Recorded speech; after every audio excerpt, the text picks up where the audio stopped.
Hello बच्चों, let's read this question. The question says the straight lines represented by y minus mx whole square equal to a square 1 plus m square and y minus nx whole square is equal to a square multiply 1 plus n square form a option A rectangle, option B trapezium, option C rhombus, option D none of these.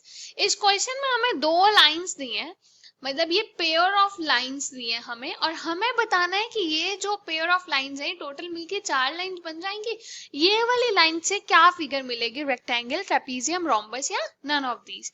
So for this firstly we see the key concept to solve the question. इस question को solve करने के लिए हम concept use करेंगे if distance between all parallel lines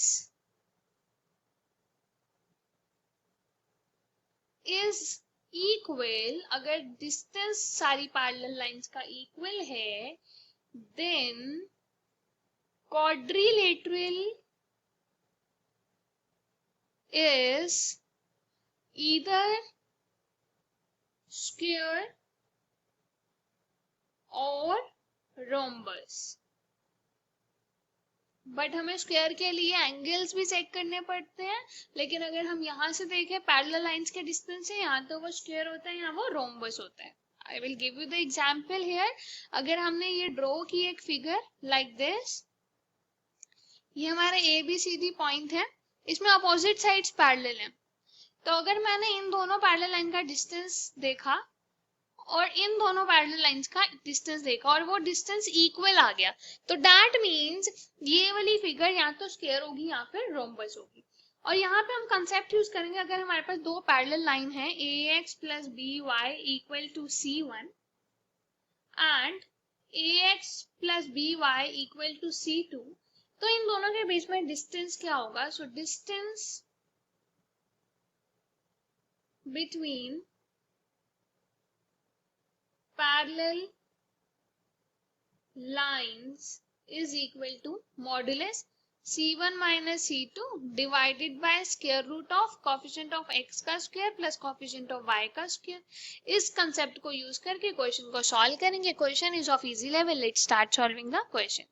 first pair हमें दिया है y minus mx whole square is equal to a square multiply 1 plus m square। तो यहाँ से आएगा y minus M X is equal to plus minus एक A square का square root करेंगे a और यहाँ आ जाएगा square root 1 plus M square. तो ये हमारे पास दो लाइंस आ गई, एक लाइन आ गई y minus M X is equal to a times square root of 1 plus M square and दूसरी लाइन आ गई y minus M X is equal to minus a times square root of 1 plus M square. तो ये हमारे पास दो parallel line है, इन दोनों के बीच में हम डिस्टेंस फाइंड करते हैं। So from here we have distance between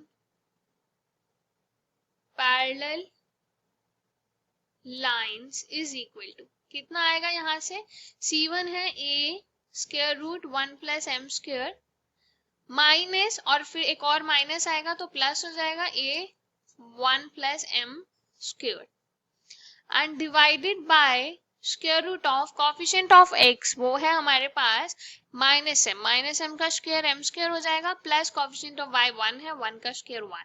so this is equal to 2a square root of 1 plus m square divided by denominator में भी इसको 1 प्लस m स्क्वायर लिख सकते हैं, मॉड्यूलस है यहाँ पे, ये कैंसिल हो गया। So this is equal to modulus 2a which is equal to 2a।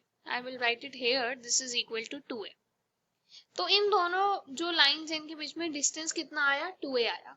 अब हम बात करते हैं दूसरी दो लाइंस की। वो हमें लाइंस दी हुई हैं y minus M X whole square is equal to a square 1 plus n square. तो यहाँ से आएगा y minus N X is equal to plus minus a square root of 1 plus n square. तो यहाँ से भी दो लाइन आ गई, y minus N X is equal to a square root of 1 plus N square and y minus N X is equal to minus a times square root of 1 plus N square. तो इनके बीच में हम distance find करेंगे। Now distance between parallel lines, ये दोनों parallel है क्योंकि coefficient of a and b, x and y वो इक्वल है। Distance between parallel lines is equal to, यहाँ पे हमारे पास वैल्यू है a square root 1 plus N square minus minus लिखेंगे माइनस सी टू, तो सी टू के साथ भी माइनस है तो प्लस हो जाएगा a square root times 1 plus N square divided by square root of coefficient of x हमारे पास माइनस एन है उसका स्क्वायर करेंगे तो n square plus coefficient of y 1 है 1 का स्क्वायर 1 आएगा। सो हमारे पास ये आ जाएगा this is equal to 2a square root of 1 plus N square divided by, इसको भी लिख सकते हैं square root of 1 plus N square और दिस इज मॉडुलस, ये कैंसिल हो जाएगा तो हमारे पास आ जाएगा इक्वल टू 2a। अब हमारे पास दो पैरेलल लाइंस पहले थी ये और दो ये, दोनों चारों लाइंस के बीच में, मतलब इन दोनों पैरेलल लाइन के बीच में भी 2a डिस्टेंस है, इन दोनों पैरेलल लाइन के बीच में भी 2a डिस्टेंस है। सो दैट मीन्स ये यहाँ तो हमारे पास स्क्वायर है या फिर रोम्बस है। स्क्वायर के लिए हमें जो एंगल्स हैं वो चेक करने पड़ते हैं कि 90 डिग्री के होने चाहिए और ऑल्सो हमारे पास ऑप्शन में स्क्वायर गिवन नहीं है। So that means the final answer is rhombus which is option C. Hope you understood it well. Best of luck. Thank you.